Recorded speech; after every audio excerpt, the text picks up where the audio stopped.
इतिहासमा लुकेको एउटा महत्त्वपूर्ण पक्ष यो राज्य जब निरञ्जन पालदेखि पछि नागी मल्ल, रिपु मल्ल, निरय पाल, नागमल्ल हुँदै 16औं शताब्दीदेखि यो राजधानी रहेको थियो।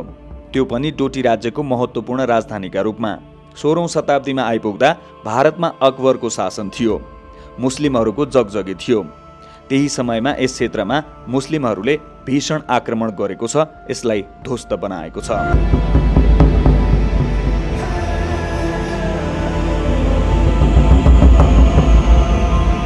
13औं शताब्दीको इतिहास बोकेको डोटेली राजाको प्राचीन दरबार अजयमेरुकोटको पुनर्निर्माण गरिएको छ।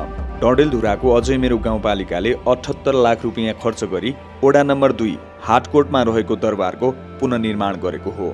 गाउँपालिकाले आर्थिक वर्ष 2081-82 मा 90 लाख रकम विनियोजन गरेपछि गत फागुन महिनामा पुरातत्व विभागले खण्डहरका रूपमा रहेको अजयमेरुकोट दरबारको उत्खनन गरेको थियो। उत्खननमा भेटिएको दरबारको शैली अनुसार नै दरबारको पुनर्निर्माण गरिएको छ। दरबारको संरचना जस्ताको त्यस्तै र 3 मिटर उचाइ भएका पर्खालहरू निर्माण गरिएका छन्। छानो बिनाको भग्नावशेष अवस्थामा रहेको दरबार उत्खनन गर्दा भेटिएका संरचना अनुसार हाललाई मुख्य दरबार पुनर्निर्माण गरिएको छ। ढुङ्गाको धुलो, स्टोन डट्समा चुना मिसाई गाह्रो बनाएर ठुल्ठुला ढुङ्गाले दरबार निर्माण गरिएको छ। उत्खननमा भेटिएका ढुङ्गासँगै टुटफुट भएका ढुङ्गा हटाई पुरानै शैलीमा नयाँ ढुङ्गा प्रयोग गरिएका छन्। उत्खनन र अध्ययन अनुसन्धानबाट अजयमेरुकोटमा 2 तलाको करिब 14 कोठे दरबार भएको हुन सक्ने देखिएको थियो।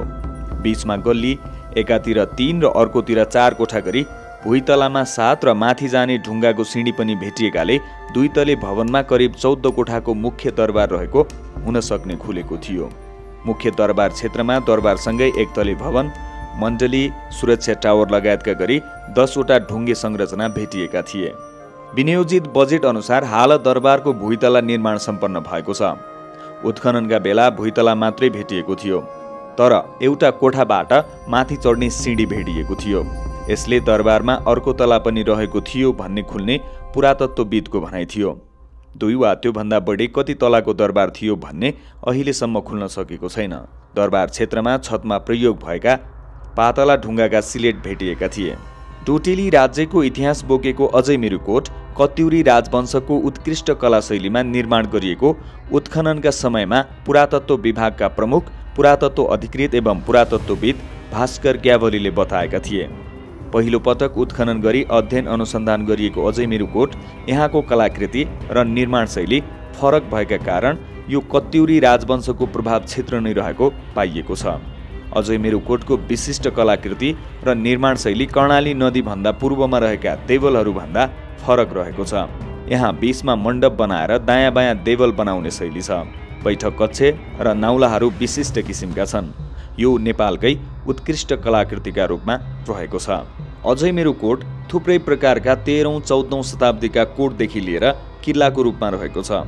अजयमेरुकोट भनिए पनि कोट मात्रै नभएर दरबारका भग्नावशेषहरू, डबलीहरू, सुरक्षा गर्न बनाइएका टावरहरू, रानी गुफा, कुवाहरू र राजदरबारसँग सम्बन्धित थुप्रै ढुङ्गे संरचनाहरू छन्। यसैसँग जोडिएको हाट गाउँमा ढुङ्गे देवलहरू, मण्डली र नाउलाहरू रहेका छन्। कोट आफैमा सार्वजनिक स्वामित्वमा रहेको छ, तर हाट गाउँमा रहेका ढुङ्गे देवलहरू, नाउला र मण्डलीहरू निजी स्वामित्वमा रहेका छन्। अजयमेरुकोटमा निरय पाल र नागी मल्लको अभिलेख पाइएका छन्। पहिले नपढिएका केही अभिलेखहरू अहिले उतार गरिएका छन्। यसको क्रस चेक गरी विषय विज्ञहरूसँग बसेर अध्ययन गर्न आवश्यक छ। यहाँ 13औं शताब्दीका संरचनाहरू यत्रतत्र छरिएर रहेका छन्। अजयमेरुकोटको मुख्य दरबार क्षेत्र उत्खनन गरी अध्ययन अनुसन्धान गर्दा विभिन्न स्थान, देवल, मण्डप, नाउलाहरूमा 8 वटा ठाउँहरूमा अभिलेख कुदिएका छन्। ती अभिलेख अनुसार राजा निरय पालको साके 1250, विक्रम सम्वत 1420 र राजा नागमल्लको साके 1306 भनेको यसमा 153 जोड्दा विक्रम सम्वत 1441 का अभिलेखहरू पाइएको पुरातत्वविद ग्यावलीले बताएका थिए। उनका अनुसार नागी मल्लको समय 1238 थियो भने नागमल्लको समय 1384 थियो। यो समय करिब 150 वर्षको इतिहासमा फरक छ। त्यसकारण यस क्षेत्रमा पाइएका अभिलेख अनुसार राजा नागी मल्लका प्रमाणहरू पाइएका छैनन्। निरय पाल र नागमल्लका अभिलेखहरू पाइएका छन्। हालसम्मको अध्ययनले यो क्षेत्र कत्युर राजवंशको एउटा महत्त्वपूर्ण पेरिफेरीमा रहेको उनीहरूको एउटा महत्त्वपूर्ण केन्द्र हो, किनकि त्यतिबेला उत्तराखण्डको राजधानी सहर जोशीमठ थियो। पछि बर्ब क्षेत्रमा राजधानी सर्यो, त्यही बेला यो एउटा महत्त्वपूर्ण क्षेत्रका रूपमा रहेको हुन सक्छ। पछि डोटी राज्यमा निरञ्जन पाल राजाको पालासम्म आइपुग्दा यो एउटा राजधानी क्षेत्रका रूपमा विकास भयो। डोटी राज्यमा त्यसलाई निरन्तरता दिइयो। अजयमेरुकोटको प्राचीनता र नामाकरणबारे अहिलेसम्म प्रष्ट यकिन हुन सकेको छैन। कोही कसैले यो दरबार अजय पाल नाम गरेका राजाले निर्माण गरेकाले अजयमेरुकोट नामाकरण भएको बताउने गरेका छन्। कत्युरी राजवंश र डोटेली राज्यको इतिहासमा अजय पाल नाम गरेका राजा वा शासक नै छैनन्। यो विषयमा थप अनुसन्धान र अध्ययन गर्न आवश्यक रहेको छ। राजा नागमल्लको उकुको अभिलेखमा अजय पाल महाराज धिराज भनेर उल्लेख गरिएको छ। त्यहाँ कुदिएको अभिलेखमा अजय पाल महाराज धिराज र नागमल्ल एक हो वा होइन भनी थप अध्ययन अनुसन्धान गर्न आवश्यक छ। यसलाई अर्को कोणबाट हेर्दा अजय भनेको कसैले पनि जित्न नसक्ने र मेरु भनेको एउटा पहाड हो। सामाजिक दृष्टिले महत्त्वपूर्ण अजयमेरुकोट तीनतिरबाट खोलाले घेरेको प्रकृतिको पनि वरदान जस्तो पहाडको टापु, तीनतिर नै भिरालो भौगोलिक अवस्था रहेको छ। एकातिरबाट मात्रै दरबारमा प्रवेश गर्न सकिन्छ।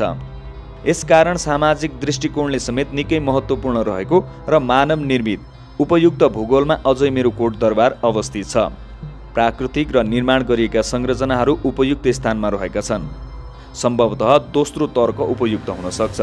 त्यसको खोज अनुसन्धान गरेर यसबारे निर्क्यौल गर्न आवश्यक छ। अजयमेरुकोटको इतिहास महत्त्वबारे बुझ्दा कत्युर राजवंश अहिलेको भारतको उत्तराखण्ड राज्य अन्तर्गत पर्दथ्यो।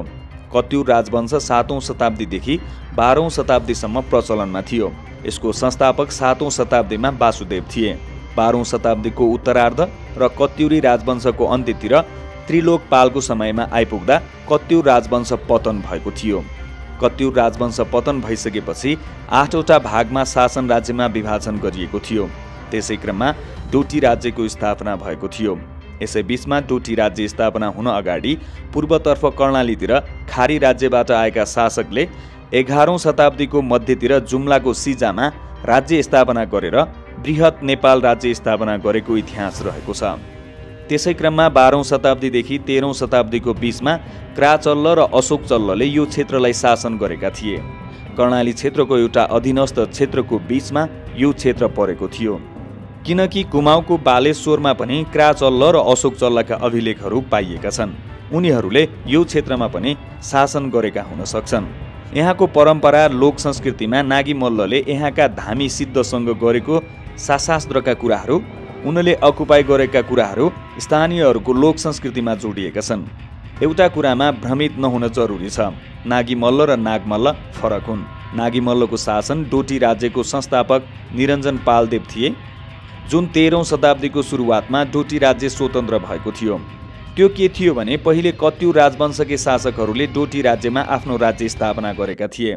बीचमा कर्णालीको अधीनस्थ राज्यका रूपमा रहेको थियो। पछि पृथ्वी मल्लको 1414 को दुल्लु अभिलेखमा स्पष्ट रूपमा यो क्षेत्र उनीहरूको करज क्षेत्र अन्तर्गत पर्दथ्यो। इतिहासमा लुकेको एउटा महत्त्वपूर्ण पक्ष यो राज्य जब निरञ्जन पालदेखि पछि नागी मल्ल, रिपु मल्ल, निरय पाल, नागमल्ल हुँदै 16औं शताब्दीदेखि यो राजधानी रहेको थियो। त्यो पनि डोटी राज्यको महत्त्वपूर्ण राजधानीका रूपमा। 16औं शताब्दीमा आइपुग्दा भारतमा अकबरको शासन थियो। मुस्लिमहरूको जगजगी थियो। त्यही समयमा यस क्षेत्रमा मुस्लिमहरूले भीषण आक्रमण गरेको छ, यसलाई ध्वस्त बनाएको छ। सम्भवतः त्यही बेलादेखि नै यो अजयमेरुकोट क्षेत्र एउटा खण्डहरका रूपमा रह्यो। यहाँको राजधानी विलुप्त भएपछि डोटीको सिलगढीमा स्थापित भयो र नेपाल एकीकरणका क्रममा 1790 मा बहादुर शाहको पालामा पृथ्वी नारायण शाह अनुयायी रहेका बेला नेपालमा गाभिन गएको देखिएको छ।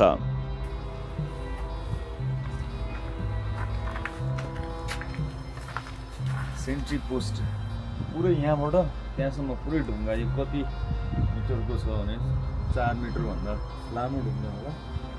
यहाँ त्यो बेला सिपाही अथवा कोही बस्नुहुन्थ्यो होला हैन, यहाँबाट अनि प्रवेश हुन्थ्यो होला। यो डडेलधुराको टुँडिखेल हो। टुँडिखेल भन्दा यतैबाट अलि तल जानुपर्छ अजयमेरुकोट त्यो दरबार जानको लागि। यहाँबाट कच्ची रोड छ, अब त्यही आधी घण्टा जति लाग्छ होला। 8 किलोमिटर समथिङ छ होला। यहाँबाट तल झरेर तल अर्को तेर्सो बाटो आउँछ, पुरानो त्यो अझै मेरो जोड्ने बाटो, त्यहाँ नगएर सिधै तल खोलामा झर्नुपर्छ।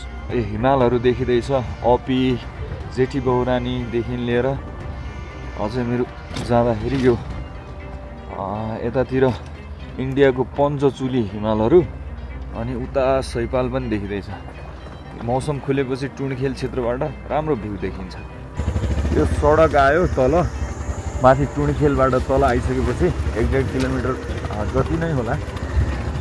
यो आइट किर्तिपुर सडक हो अहिले, यो कालोपत्रीको हुँदैछ।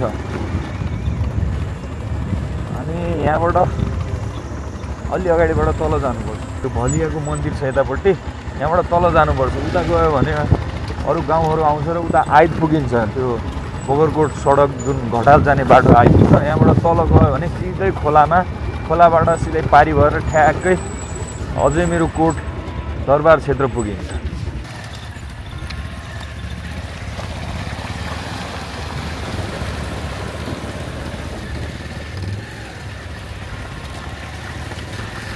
अनि यहाँ यो खोला तरेर अलि अगाडि आएपछि दो बाटो आउँछ कि माथि जाने सडक छ। यो माथि गयो भने उता चमडा पुगिन्छ, तर अझै मेरो कोट जान तल जानुपर्छ। यो तलको बाटो गयो भने ठ्याक्कै यता हाटकोट भनिन्छ, हाटकोट भन्ने गाउँ छ, त्यहाँ पुगिन्छ। यहाँ माथि एउटा ठुलो अनारको बगैँचा छ, फलिसकेको छ। अझै मेरो कोट यो बाटो जाँदाखेरि अनारको बगैँचा मजाले हेर्न मिल्छ होइन, अनार खान मिल्छ। अब अझै मेरो कोट क्षेत्रमा आइपुगे। यो पछाडिको हाट गाउँ हो। अनि यहाँ पनि संरचनाहरू छ, तल देवलहरू छ। अनि उताको डाँडो, त्यो कोट भएको डाँडो, यो पहाड हो। खासमा के छ भने यसपालि अझै मेरो कोट पहिलोपटक उत्खनन भएर जे जस्तो भग्नावशेष भेटिएको थियो त्यतिसम्म त्यो पुनर्निर्माण गरिएको छ क्या।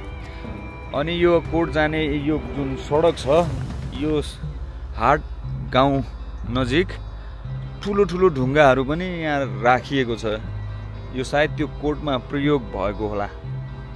अनि यहाँबाट यो ढुङ्गा बनाएर लगेको जस्तो देखिँदैछ। पुरै पूर्ण रूपमा त दरबार पुनर्निर्माण गरिएको छैन।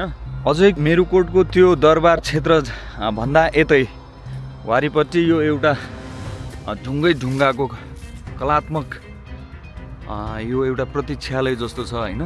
अहिले यहाँ जानकारी राखेको रहेछ, सेन्ट्री पोस्ट भनेर यहाँ बोर्ड राखिएको छ। अनि यहाँ यो ढुङ्गाको यो सेन्ट्री पोस्ट, यहाँबाट यो पुनर्निर्माण गरिएको हो केही वर्ष पहिले। यो सेन्ट्री पोस्टबाट उता त्यो अझै मेरो कोट भएको पहाड।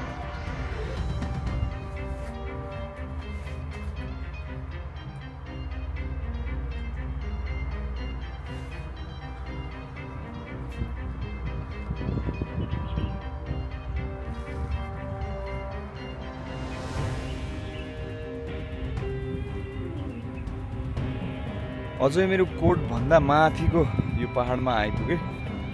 यहाँ केही वर्ष पहिला अझै मेरो महोत्सव लगाइएको थियो। केही संरचनाहरू पनि यहाँ पार्क बनाउने भनेर निर्माण गरिएका छन्। अनि यसलाई काँडे तारबारले घेरिएको छ। खासमा चाहिँ यहाँ मन्दिर रहेको छ यहाँ टपमा माथि। अनि यस्तो यो केही संरचनाहरू, यो बस्ने अनि माथि पनि बस्ने सिँढी बाटो, अनि यो टहरा, अनि यहाँबाट एउटा कङ्क्रिटको हिमाल, अनि पछाडि आई लभ अझै मेरो भनेर त्यो पानको पात आकारको यस्तो धेरै ठाउँमा छ नि त ट्रेन्डिङमा भएको यो संरचना। अनि यहाँबाट दरबार क्षेत्र, त्यो दरबार क्षेत्र होइन। यो प्रकृतिले पनि यो तीनतिरबाट यो खोलाले घेरेको, अनि माथि त्यो पहाड